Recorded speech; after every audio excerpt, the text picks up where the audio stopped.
Grand Yapo, 80 kilometers east of Abidjan. In this tiny health center, there are no doctors, only a nurse. And the equipment is extremely basic, to say the least. This is where the 10,000 or so inhabitants in the region come for medical care. One of them today is Nadej. Her son has been very weak for a few days. Are you able to eat properly? Are you eating well? Have you had any headaches? Have you been coughing? He suffers from malaria.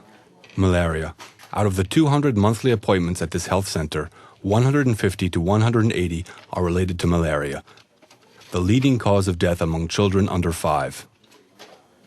However, over the past few months, even though there are still as many patients, they come back less often. This is all thanks to the new treatment, AZAC, which treats malaria attacks with fewer tablets. Before, patients had to take the drugs over 5 or 6 days, but would often stop taking them after 3 days if they did not see any improvement. This encouraged resistance. Now it's just 3 days as a single dose, which is easy for everyone to remember. However, the success of this 2-colored tablet is also due to its very competitive price, less than $1 for adults and half that for children. The group of researchers who developed the drug believed that this was a key to its success. Here, the household health budget is rarely more than $80 per year. The pricing issue for AZAC was an inherent part of the project from the very first year.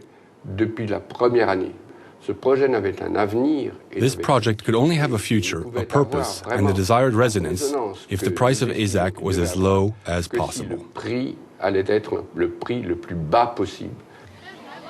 From the very onset, the project consisted of making AZAC a public resource, since the research phase was largely supported by public funds. Sanofi Aventis played the game. While the drug had already been available in the private sector since April 2007 under the name Corsicam, AZAC was specially created for the public market.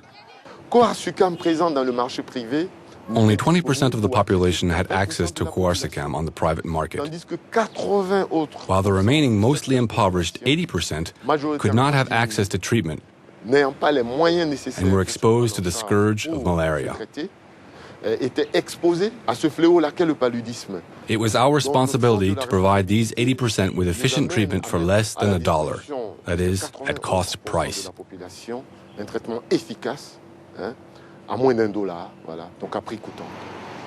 This is known as tier pricing policy.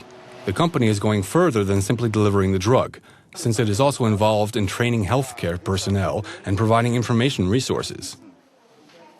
Like the flip chart here.